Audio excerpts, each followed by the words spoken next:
This is an advertisement by BetterHelp. January arrives with a sense of expectation and change. But real change is rarely loud or dramatic. It's noticing what no longer needs to be there. Thoughts you keep turning over even when they're not helping. And when you live with those long enough, they can start to feel normal until you pause and see them more clearly. That's where perspective helps. Not fixing yourself, just creating space to understand what's been weighing you down. Therapy can offer that space, a clearer view of your own patterns and what's worth holding on to. BetterHelp makes starting straightforward. You answer a few questions and they match you with a qualified therapist. If it doesn't feel right, you can switch at any time. Whether you're into New Year's resolutions or not, working to better yourself is something everyone should do. And you don't even need to bulldoze your life to do it. Simply use BetterHelp. BetterHelp makes it easy to get matched online with a qualified therapist. Sign up and get 10% off at betterhelp.com/restishistory. That's betterhelp.com/restishistory.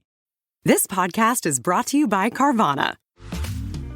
Car shopping shouldn't feel like preparing for a marathon of paperwork. That's why Carvana makes buying and financing your car easy. From start to finish, search thousands of vehicles with great prices. All online, all on your time.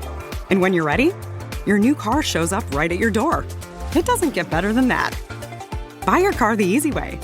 On Carvana. Delivery fees may apply.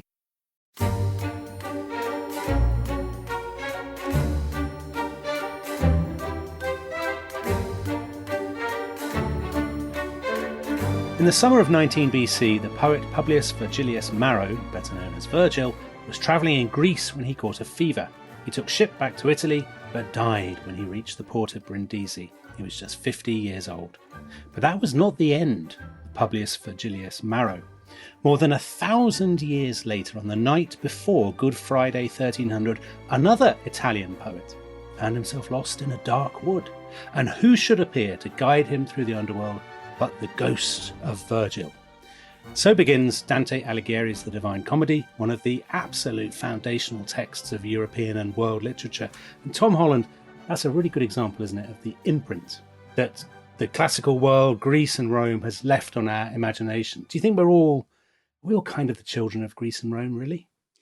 Well, you know I have views on that. I do. Of course. We look back to Greece and Rome as a kind of a seedbed of ourselves. There are other influences on us as well that perhaps we might come on to. They're the ones we talk about, aren't they? They're the ones we talk about most. The history of how people have understood Greece and Rome since the kind of the end of the classical age is itself a massive theme of history. So, I mean, you cited Dante. I mean, that's a kind of classic example. Dante's the great classic of Italian literature, and Virgil has this absolutely starring role in it. And I remember something that probably the most famous classicist in the world, Mary Beard, said once, ages ago. I think it was long before she'd kind of become a global superstar. And she gave a lecture and she talked about Virgil, and she said that it was her opinion that pretty much since the moment Virgil had laid down his pen to die, there wasn't a day when someone hadn't read the Aeneid. It's amazing. It is. And so if we're going to talk about this legacy, the way that the legacy of Greece and Rome has kind of evolved and spread over the course of the centuries and the millennia, who better to have on the show than the imperatrix, the Basileia herself, Mary Beard. So Mary, thank you so much for agreeing to come on and talk to us about this subject, which is a subject that is actually very much has been on your mind recently, hasn't it? Because you've just published a fantastic new book, The 12 Caesars, which is about, it's not actually about the 12 Caesars themselves, but about how they've been understood. Yeah, that's right. And the book is saying, look, every time we go to a stately home, what do we see? We see a lineup of 12 Caesars, probably in rather vulgar porphyry or something, with a bit of gilding. And now even people like me tend to walk past, and think, 12 Caesars, on we go. And what I've done in the book, and it fits very much with, the whole idea of why the ancient world still matters to us. I've started to ask, why? What are these tyrants doing on our shelves? Why are we still so interested in Caesars? I mean, you're right to say, I don't think Nero quite comes up to Virgil.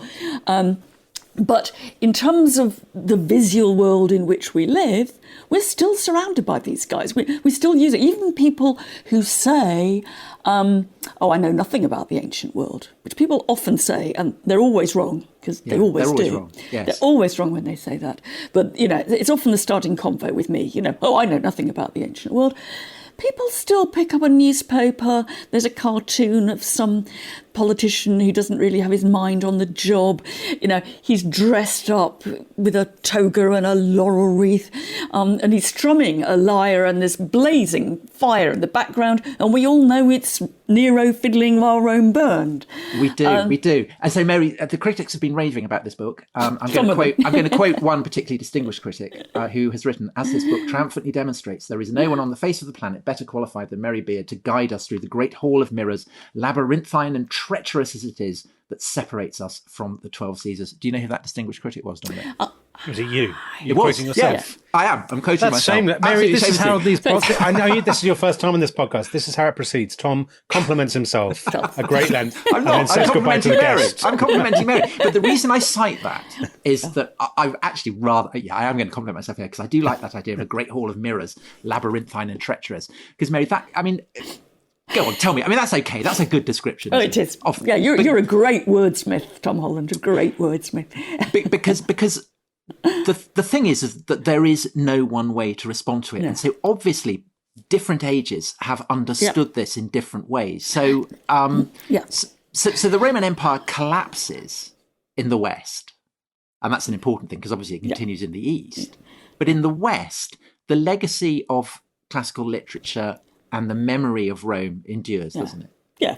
And I think we now tend to think that let's say, the rediscovery of classical antiquity, was part and parcel not only of an intellectual enterprise in the early Renaissance, but it was also part and parcel of very much elite culture, dynastic power. We think of, the big guys, the warlords of the late Middle Ages, seeing themselves as Roman emperors. And I think, all that's true, but what I think is truer, both about images of emperors, but also about images of classical world in general, is that, and I suppose this is what you're talking about when you mention Hall of Mirrors, these figures have always been much more kind of fragile, ambivalent, difficult to pin down, curious, and one of the things that I wanted to do in the book, is actually to say, look, everybody, what did people in, let's say, 15th, 16th century think they knew, they might have been wrong, what did they think they knew about the 12 Caesars, right? The first 12 Roman emperors, the most famous ones, from Julius Caesar to Domitian, 12 rulers later. Well, they knew that all but one of them was rumoured to have had a not natural end. They read their Suetonius and other bits of classical literature, and they knew that they were corrupt, autocrats, etc., etc. And yet, they use them, they use the image of these rulers, which they pick up from ancient sculpture, but particularly ancient coins, and they decorate their private and public space with them. Now, we've sort of taken that for granted. Image of power, 12 Caesars. But actually, these figures are much more complicated than that. And one of the questions I wanted to ask, and it's become more relevant as my work on the book has gone on, is why did people want to see images of people they knew to be monsters in their homes, in their public spaces? And that leads you on to think, I think, a bit harder about, so what are these images for? Why, what are portraits of people from the past? What are they doing? What are they for? How do they fit into whether it's the 19th century, the 15th century, or the 21st. Mary, let me ask you a slightly different but kind of broader question. At what point do you think those people are aware of Greece and Rome as belonging to a different age, a vanished age, and not part of a continuum, not part of their own world, if you know what I mean? I think it's very hard to know. The standard answer would be, I suppose, Renaissance humanism, burgeoning in the 15th century, and a little before and later, in a sense, historicised the ancient world. It showed to the intellectuals of the West that the ancient world was a subject of study. It wasn't us. And up to a point, that's true. Most Mary, of these. do you think it's important that there's a difference here between pagan and Christian emperors, isn't there? Well, I think or is there? That complicates things hugely because I'm rather carefully in what I've just said to Dominic, taking the intellectual line. And hinting, which would be completely wrong, actually, hinting that the engagement with these figures was from people like me, only men in the Renaissance, that there was a kind of humanistic academic inquiry, which in a way put a barrier. It both opened up the ancient world, but it made it seem different. And I think you'd also have to say there's a parallel strand going on, which I think a lot of us now, we haven't forgotten, but doesn't come flooding in when you think about Roman emperors, which is that the history of Christianity is actually embedded. Yes. The history of Christianity is embedded in the Roman Empire. And some of the most popular paintings that you get from the 16th century onwards, but you can find some examples earlier. It's a famous scene that we've now almost uniformly forgotten of the Emperor Augustus wondering if he was going to become a god and wondering if there was going to be anyone more powerful than him in the world. And he consults a pagan prophetess, a Sibyl. And what does she do? She points up in the sky, and it's the very day that Jesus is being born.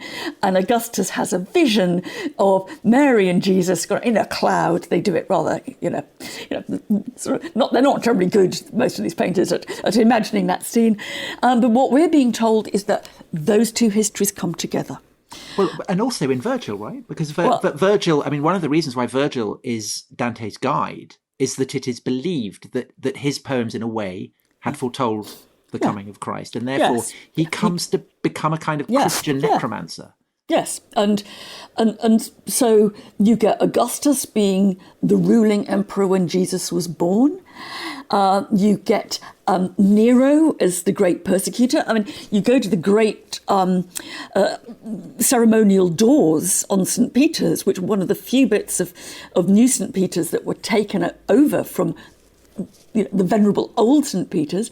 And who have you got, who do you see first when you go into St. Peter's that way? You see Nero. That's amazing. And Nero is sitting there and he is condemning Peter and Paul to death.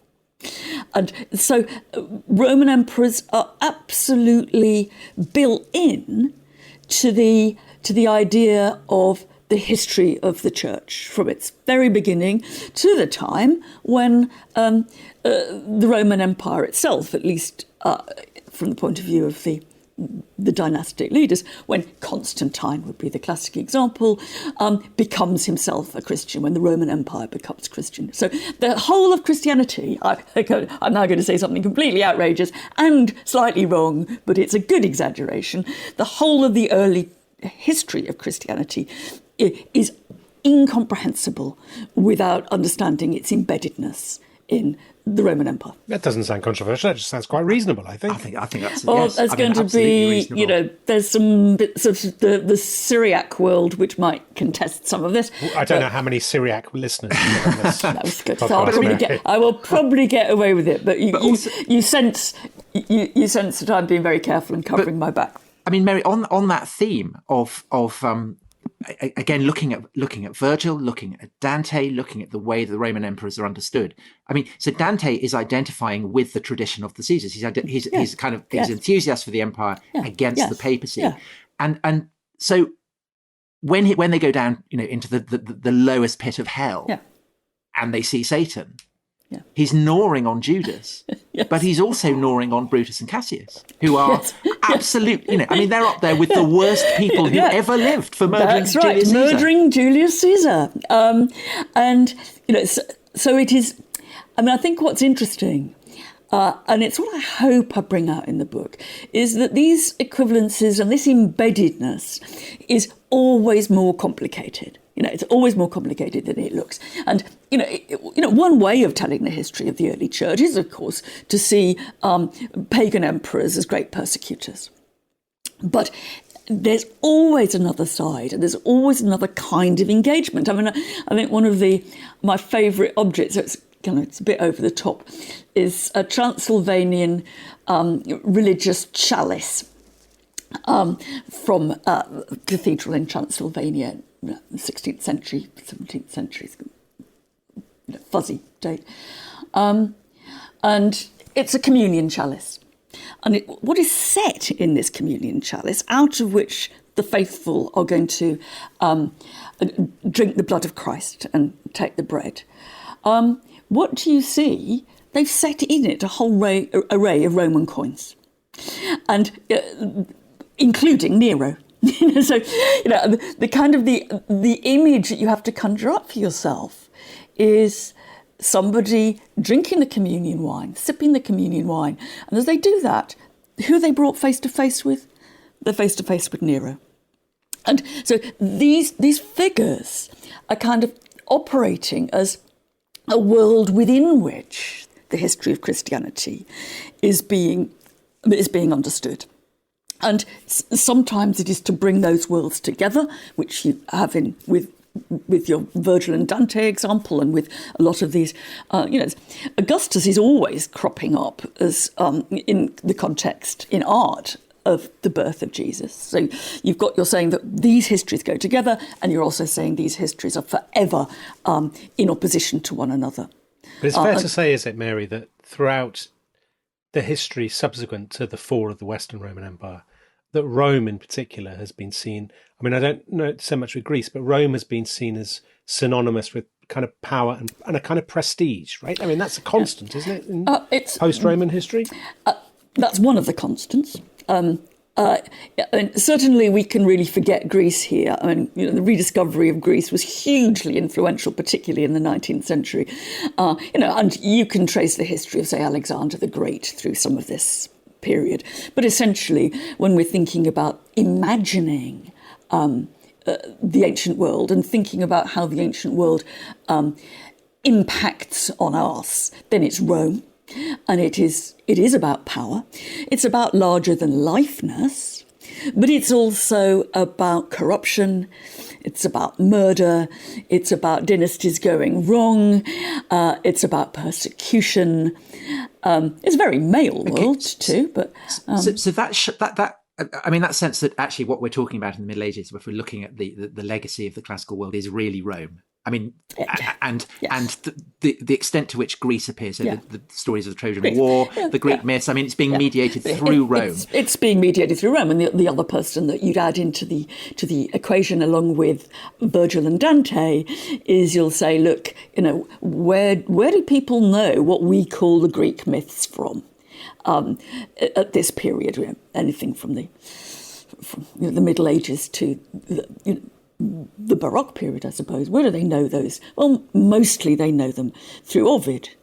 They are Roman versions of the Greek myth, and they're always they're always kind of looking, I think, one eye, over the shoulder, at what Dominic's talking about, really Roman power as well as the Roman imagination, and they're making kind of different arguments and debates and discussions around it.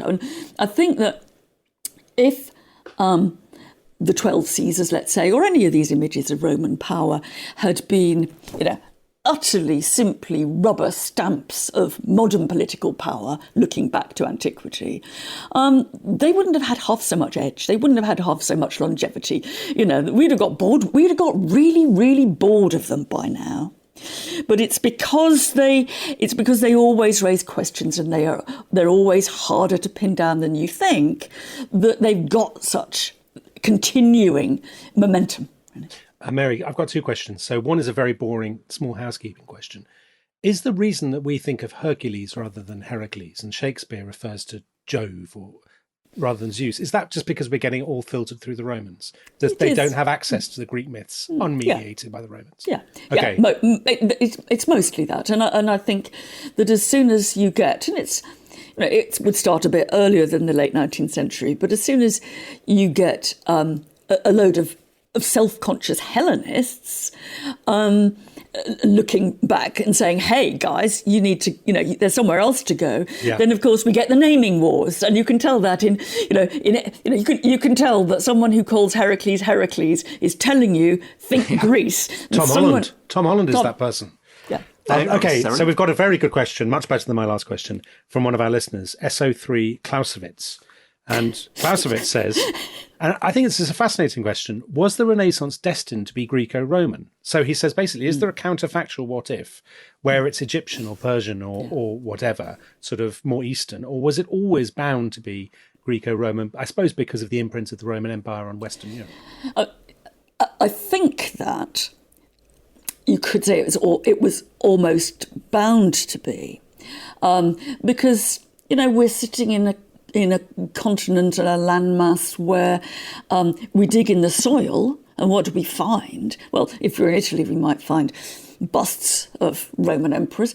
You can be in Durham, and we're finding coins with Roman emperors. Shakespeare refers to the imprints of Roman figures on coins. That what lies beneath our feet is Roman, really. I mean, it's not actually Greco-Roman, it's Roman.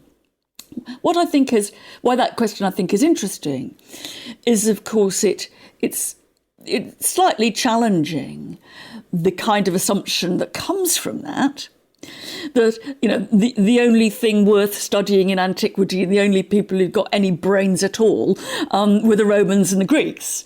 Now, in fact, we know that it's a much more complicated intellectual world than that, which, certainly, for example, and there'd be many others, includes Egypt, and both the Greeks and the Romans knew that they had got a lot from Egypt.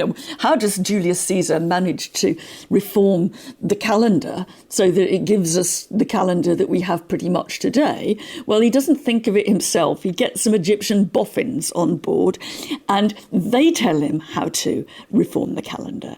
So you can't, in my world when I'm teaching, I'm wanting to encourage students to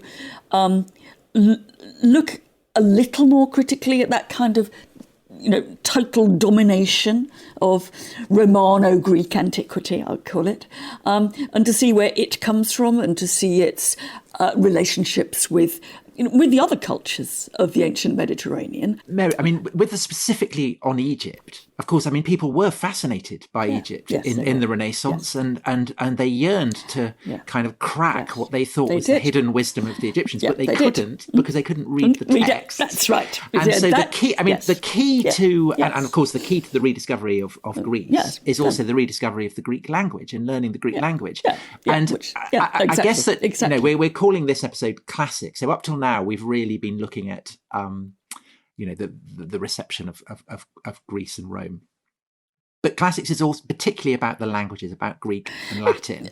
And I wonder if we should perhaps go for a break now. But after the break, if we could look at the way in which the idea of classics being the study of Greek and Latin and how that's kind of influenced the role that, it has a kind of sense that this is a very elite thing to study and all that kind of stuff. And I know that you have strong views on that. So perhaps we could come to that after the break.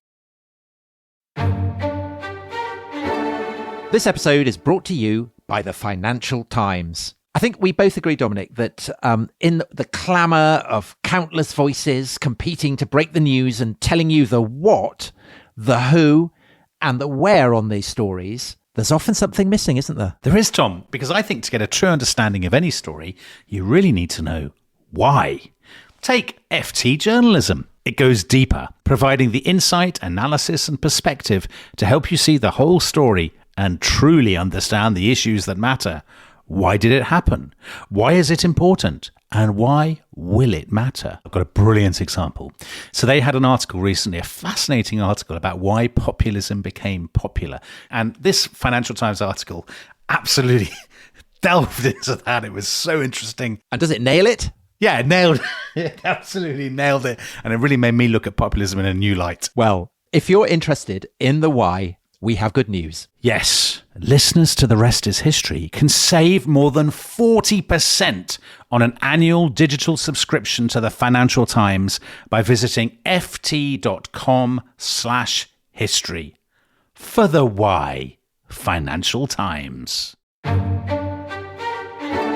This episode is brought to you by Rocket Money. Tom, we often talk about how to organise our finances. I'm very conscious that I'm paying for a lot of mad subscriptions. And there's one thing that we've talked about often on this show. It's the thing that we probably hate more than any other, and it's a hidden fee. I would love to get my finances under control. There are all these things piling up on our bank statements, and I think I need to fix this problem. I need to sort this out and to stop this. I mean, my finances are so chaotic that I need this app. So I'll tell you what it is. It's called Rocket Money. It's a personal finance app that helps find and cancel your unwanted subscriptions. It monitors your spending and it helps to lower your bills so that you can grow your savings. With Rocket Money, you can track all of your subscriptions and you can easily cancel within the app with just a few taps, saving you time, avoiding charges. And you can also set budgets and goals and get personalized insights and regular reports to track how you're doing. They will even send you real-time alerts for large transactions, upcoming bills, refunds, and even low balances. So let Rocket Money help you reach your financial goals faster. Join at rocketmoney.com/ishistory. That's rocketmoney.com/ishistory. rocketmoney.com/ishistory.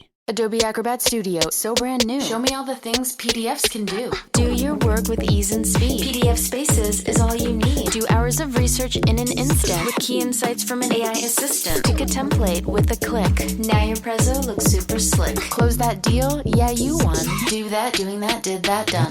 Now you can do that with Acrobat. Now you can do that with the all-new Acrobat. It's time to do your best work with the all-new Adobe Acrobat Studio.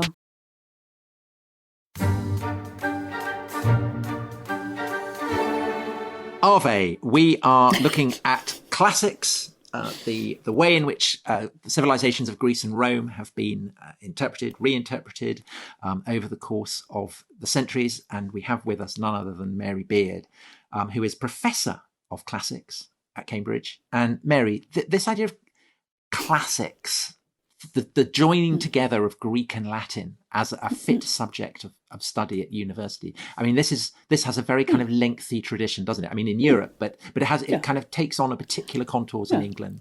Yeah, it takes on particular contours in England, and it would be naive to say that there's been no connection between class and classics, that the learning of Latin in particular, rather less Greek. Greek has always been a bit more kind of upmarket recherche, you know. Bit bohemian, is it Greek? Slightly more bohemian, yes. And it's got all kinds of connections with, some things that we don't much like. Like, Athenian democracy was not terribly the flavour of the month in the early 19th century, for example. And so we're seeing it through Rome, and we're seeing an elitism here, and also, up to a point, we're seeing the acquisition of Latin as a gatekeeper to elite culture here. Okay, so we have a question from Andrew here. What is it about studying the classics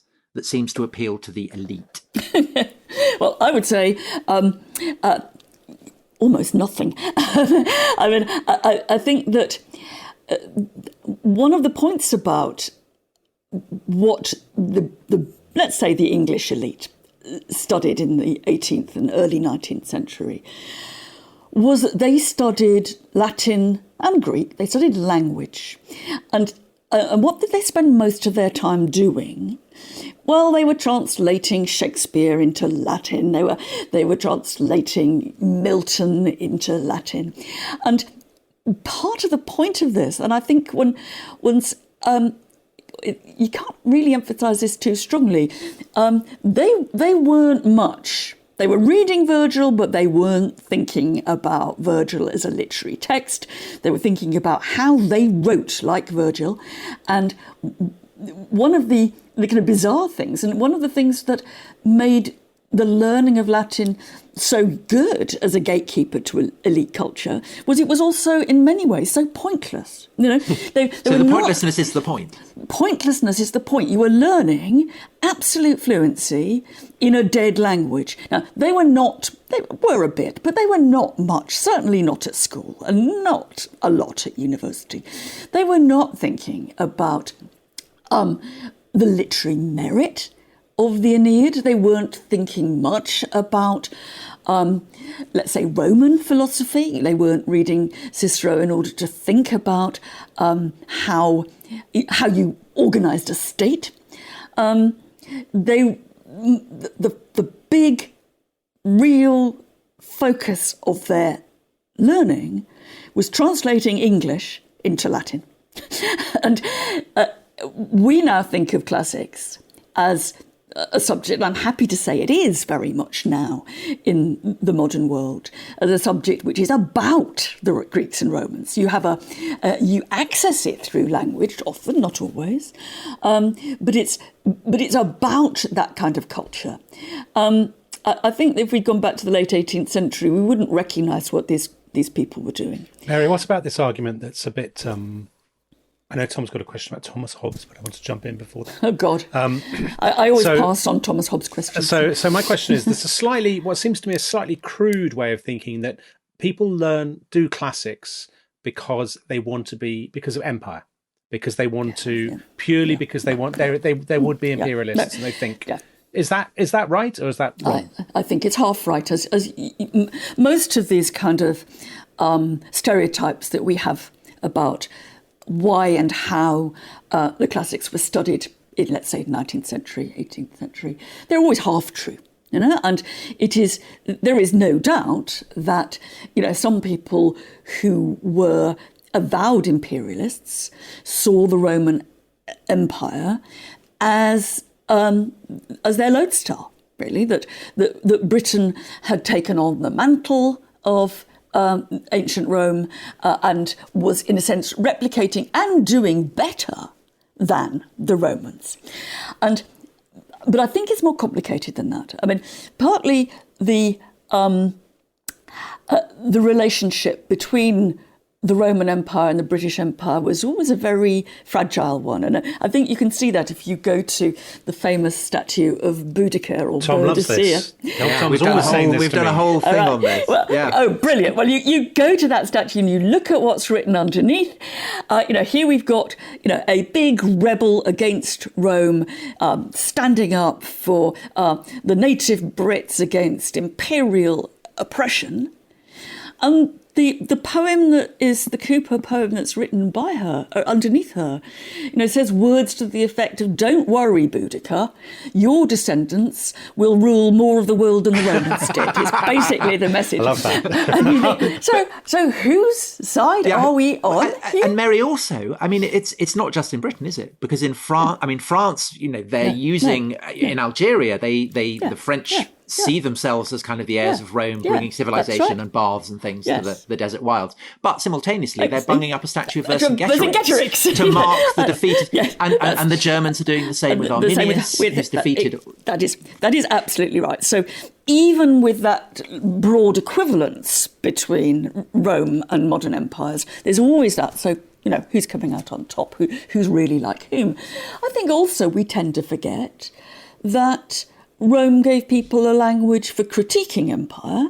Well, exactly. Okay, and that seems to me hugely important. There were some of these boys, and they were boys at Oxford, nipping off to quotes and I put all this in inverted commas, quote, rule India. Others were going up to work on the Manchester Guardian to say what an absolute pile of shite imperialism was. And they'd all learned it from the classics. But Mary, just before that, the reason I just wanted to mention Hobbes was that he famously, after the execution of Charles I, said people should not be reading Greek and Latin history because it just encourages them to kill their rightful kings. They're tyrannicides and things. It's terrible behaviour. It's got to be stamped out. And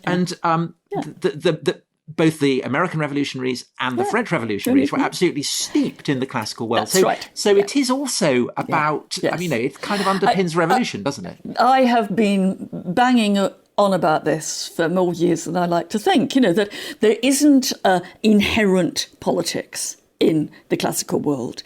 You can use, and you do use, classical examples, classical tropes, classical cliches to justify revolution as much as to justify oppression. And, the classics has got it's got a pretty kind of poor record when it comes to underpinning European dictatorship. Mussolini for a start. That's right. But it's also got in my view, others might disagree, it's got a pretty fine record in asking people to critique imperial power, to critique corruption. I mean, I don't see really how you can read, even if you're not reading it for its history, how can you study the Roman historian Tacitus and not come away with a countercultural version about autocracy, one-man rule, and the corruption of empire? And indeed empire. Well, even beyond that, though, Tom and I were talking about this before we started the podcast, and I said to him that the two best-known popular modern versions of the Roman Empire, so they're I, Claudius and the film Gladiator, and in both, there's a narrative device where one character wants to bring back the Republic. He says we're corrupt, we're autocratic, we're repressive. We need so even in our sort of modern retellings of Rome, that stuff is woven in. You can't ever tell Rome, or you tell a very, very uninteresting story of Rome if you didn't keep that other side on board. And I think, look, for me, when did I first really see that Latin could speak for me? It was when I read Tacitus, and it was the biography, not his main histories of the early Roman Empire, but his biography of his father-in-law, Agricola. And, I was a sort of disaffected lefty teenager. And I'd sort of fetched up learning Latin because they thought that's what brainy girls did. And we were reading Tacitus's biography of Agricola, and then I came across the bit where Tacitus puts into the mouth, admittedly, of a native Brit, though the native Brit never said it.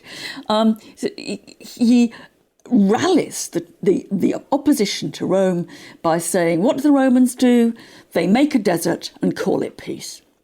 And that was when my eyes sort of opened, because I thought there are people in the Roman world who were talking to me about me. They're not just sitting there yomping across Gaul, on a kind of pledge of massacring the poor natives. They're thinking about what empire is. And actually, if you were to say, has there ever been a better critique of empire than they make a desert and call it peace? I think Tacitus wins hands down, at least on succinctness and lucidity. Kind of on that, a slight angle to that we've got a question from Mirthman, aka Justin Murphy, who asks, and I think this is a really interesting question, have classicists traditionally downplayed, and do they still, the cruelty and unfairness of the Roman world? And if so, why? I mean, that is quite an interesting question. Does classicists inevitably are kind of passionate about the need to study the literature, the languages of these ancient peoples? Does kind of emphasizing, the wonder of Virgil or Homer or whatever, lead people to downplay the costs of what Greece and Rome meant for? I hope I haven't. No, absolutely, you haven't. But I just wonder, the tradition, is this a problem with the tradition? I think there is a degree of a problem with tradition. Look, there's throughout my career, I've been reading people like Moses Finley or E.R. Dodds, who are looking the classical world in the eye and always have done. And I think you can go back to the 19th century too, and you can find writers doing the same. I think to some extent there can be a fudge, as much in popular writing as in academic writing, from saying this culture is extremely interesting to saying this culture is admirable. And then tending to downplay things like the treatment of women, slavery, or sexual violence, if you like. I mean, and it's certainly the case that when I was at school and a bit when I was at university, we would read Ovid's Metamorphoses. Now, my young students now see Ovid's Metamorphoses, interesting as it is, as a work of literature which is basically a handbook of rape. It's one rape after the next. And in some ways that's true. We never talked about it like that. I mean, we had that wonderful word rapture. That this was a rapture, it wasn't a rape. And that went hand in hand with... It's a way of seeing the gods, isn't it? It's a way of seeing the gods, And of course we can, what price do you want to pay? I mean, it's kind of an enunciation, perhaps. Ask Semele, is there a downside to seeing the gods? Well, yes. What is Ovid saying about what the costs are of that?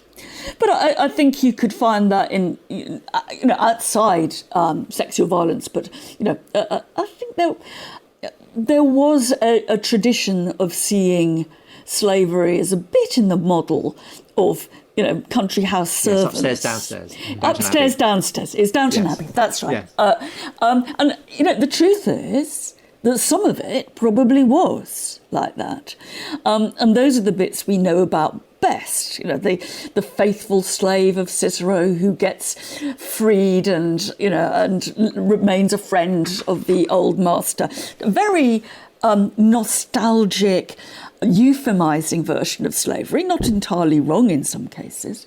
And what didn't we look at? We didn't look at agricultural slaves in factories, slaves in the mines. We didn't look at who would be castrated or blinded in an eye. Hideous. I'm going to, this story, Tom, but I'm going to tell it for your listeners. There's the story of the Emperor Hadrian, who gets mad at a slave and blinds him in one eye and then feels terribly remorseful, and so says to the slave, please let me recompense you, let me buy a present, and what would you like? And the slave says, my eye back, please. So maybe let me ask you a question allied to that about slavery and violence. The most famous, I know you've written about this, the most celebrated Roman monument probably in the world, the place that everybody goes to when they visit Rome, the place where children line up to pose with swords and to dress in the costumes. Yeah. I believe Sambrook Jr. is in that that arena. He's going there for half term, isn't he? He is going there for half term, and we've got it penciled in. So the Colosseum, gladiators. Yeah. This is part of that, isn't it? Do you think? Do you find, if you are driving past, do you find that distasteful and wrong? I don't warm to the idea of gladiatorial display. I hope it tells us a little bit about ourselves, because when Sambrook Jr. lines up and has his photograph taken with the dress-up gladiators, I'm sure you point out to him, Dominic, that he's investing in that kind of violence and culture. I'm constantly interrogating violent practices in my household. And I think that, the Romans are horrible, and one of the reasons we study them is because they are horrible, and they themselves wonder what they are doing, sitting down, and supposedly enjoying the slaughter of human beings. They're not. We picture them as just a lustful crowd, and some of them are, and some of them aren't, and some of them are both a lustful crowd and a questioning crowd about what's going on. But I think that we have to reflect a little bit on why we so like that side. So we find distasteful, but we're so invested in that Gladiator. side. I mean, Gladiator has its cake and eats it. Yes, I suspect we have our cake and eat it, and the Romans had their cake and eat it.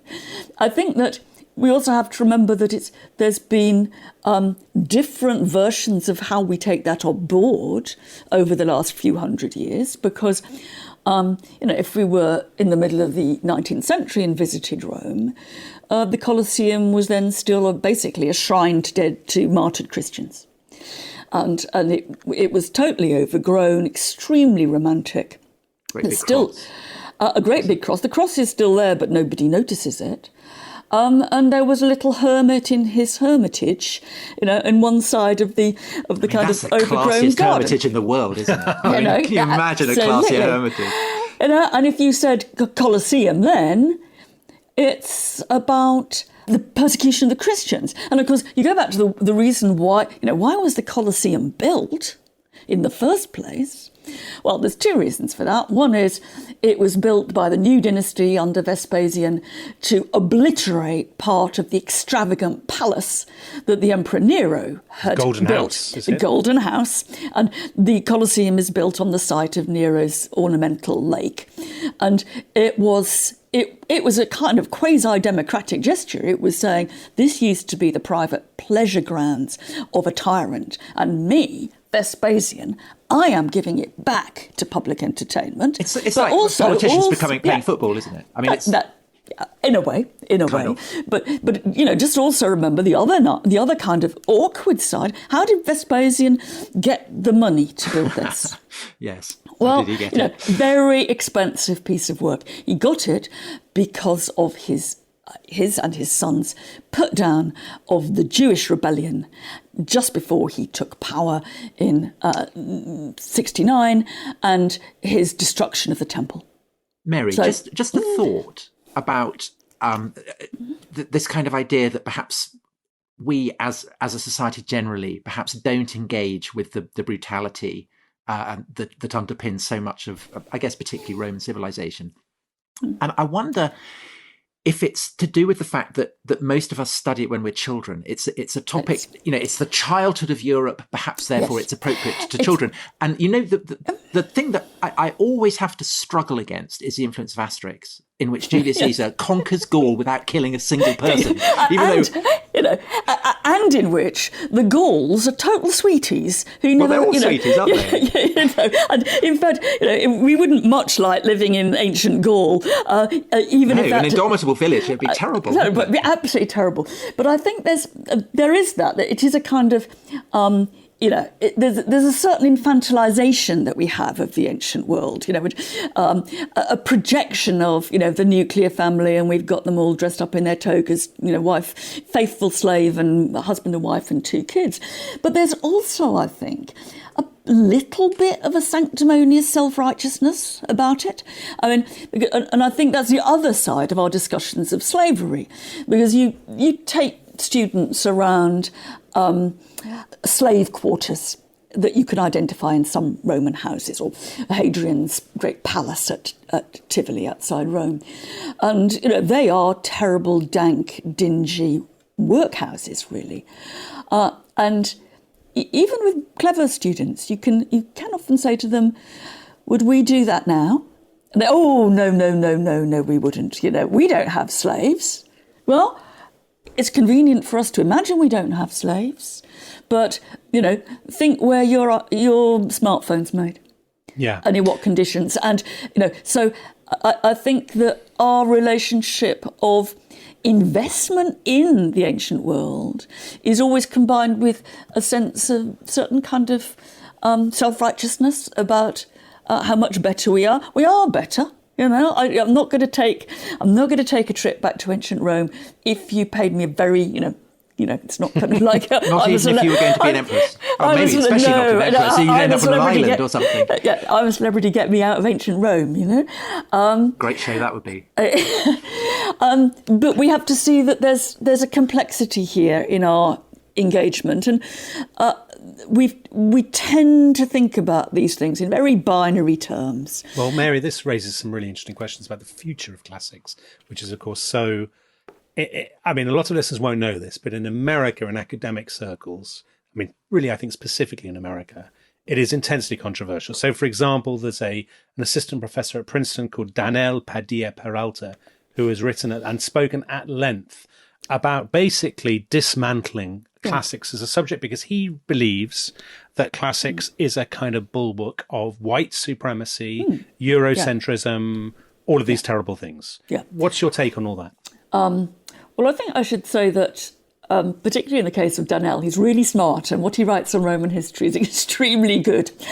I think that there's a baby in bathwater problem here, and it does play out differently in the context of post-slavery America. It does play out differently.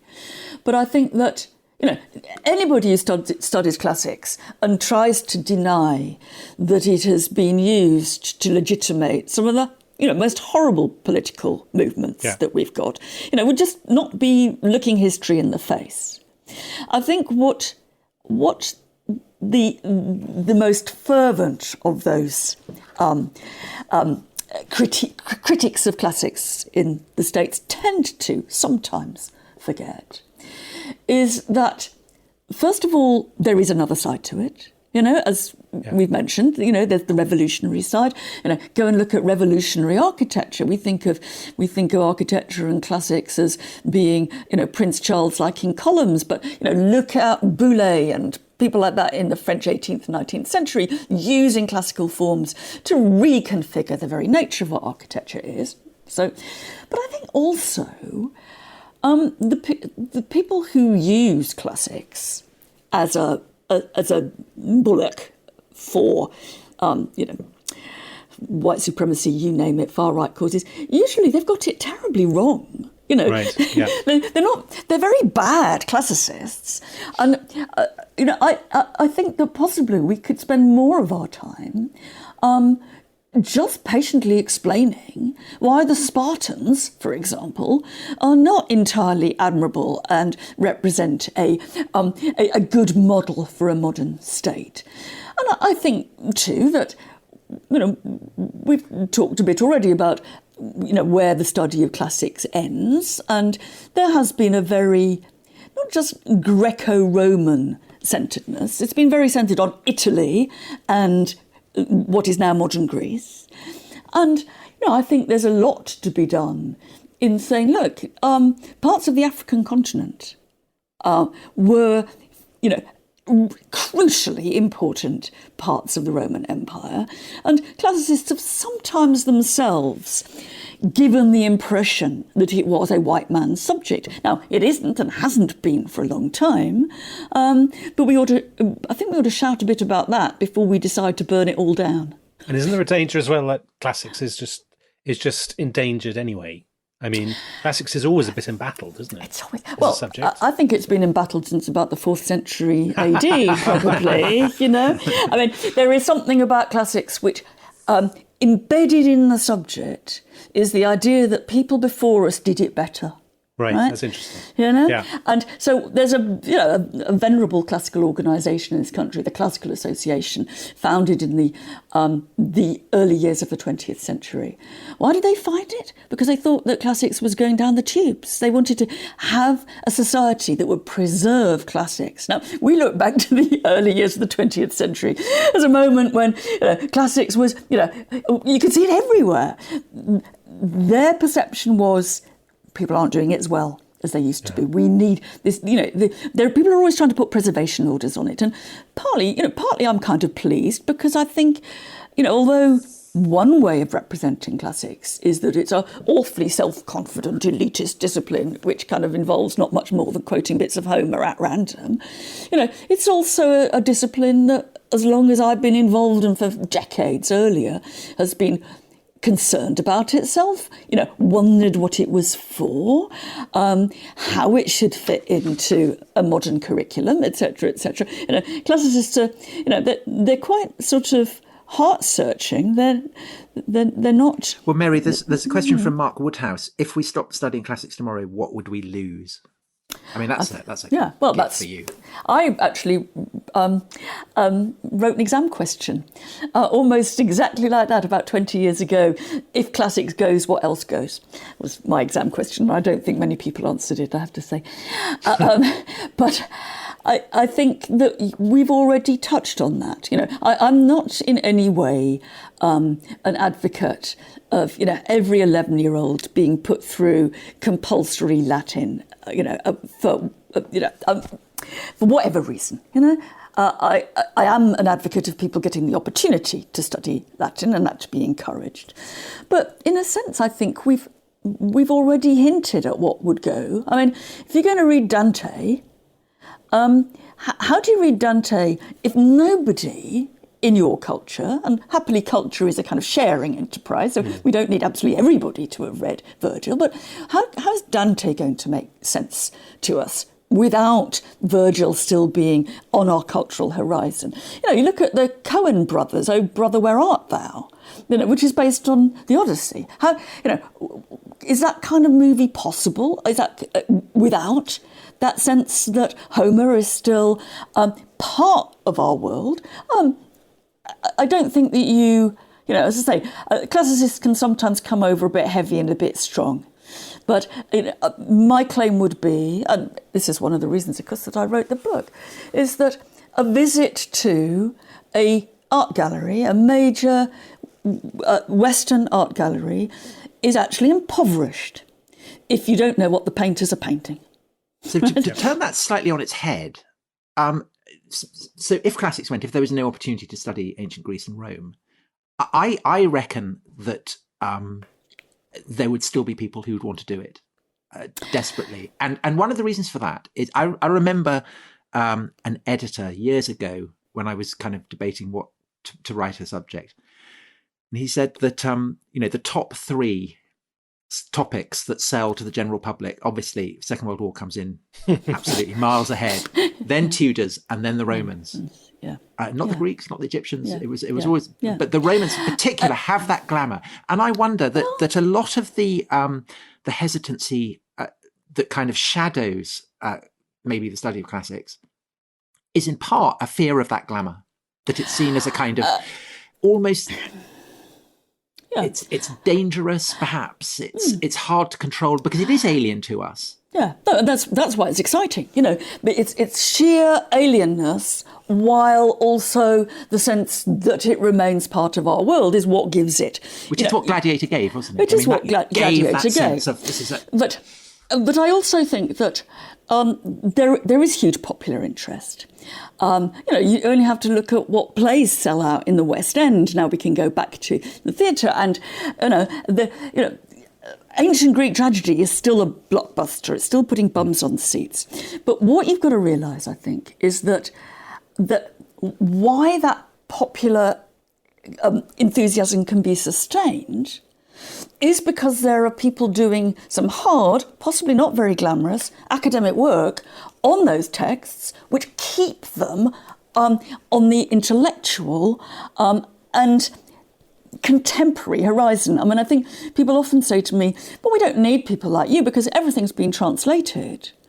And I said, well, look, if you think, go back to Gilbert Murray's translations of Greek tragedy in the early 20th century, hugely popular.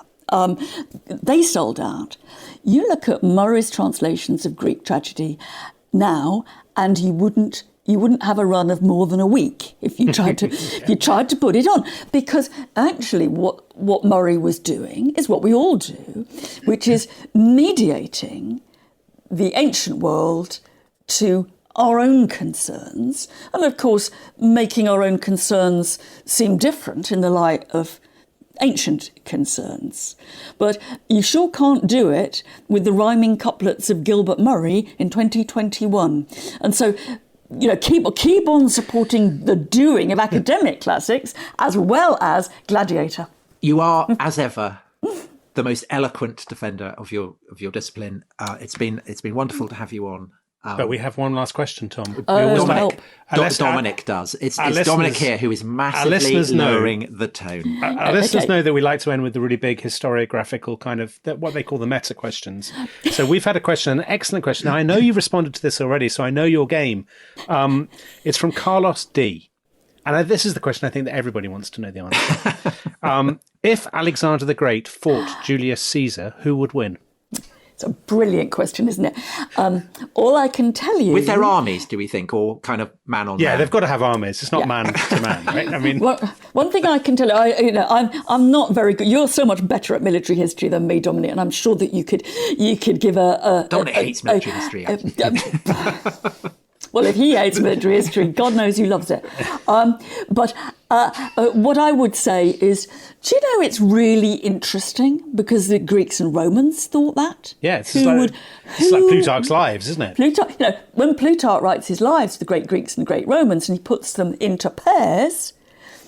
He pairs Julius Caesar with Alexander the Great. So you've got a kind of double-headed biography. And part of the issue is, OK, so which of them would win, guys? And so well, which of them is it? You're the professor of classics. We want to know. Yeah. Everyone's hanging. It's very hard because neither of them last very long, really. So if you were to say Augustus, is it Alexander the Great or Augustus? It's very evasive. Then I would go for Augustus because he was kind of unbatterable. I'm going to take the Roman part and say they were both absolutely horrific massacrers of innocent human beings, but probably Julius Caesar has the edge. See, I don't want to... it's foolish to disagree with the professor of classics. But I think Alexander would win. Because he had I said this to Tom beforehand, he had a track record of fighting against bigger odds. The big superpower of the day, Persia. Julius Caesar just fighting a load of Gauls. Mary, I agreed with you. But obviously this is a debate that will run and run and run. What do you, the listener, think? Let us know. I think Alexander was a terrible drunk. That was his Achilles heel. Well, you're just listening to the Roman propaganda here, aren't you? I think this is the perfect note on which to end. Mary, thanks so much. And thank you, everyone, for listening. Thank you. And we will see you again soon. Bye-bye. Thanks very much. Bye. Bye, everybody.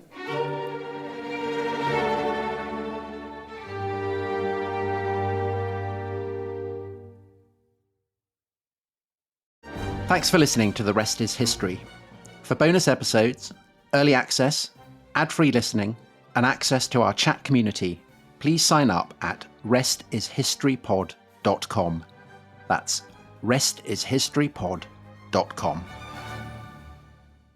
One of the darkest scandals of the modern era. A billionaire financier. Powerful friends. Hidden networks. And questions that refuse to go away. Was Jeffrey Epstein a spy? I'm Gordon Carrera. And I'm David McCloskey. And we're the hosts of The Rest is Classified, the intelligence and national security podcast from Goalhanger. And we've just released a gripping new series investigating whether Epstein was linked to any spy agencies. And asking what those agencies might have known about him. Listen or watch now on Spotify, YouTube, or wherever you get your podcasts.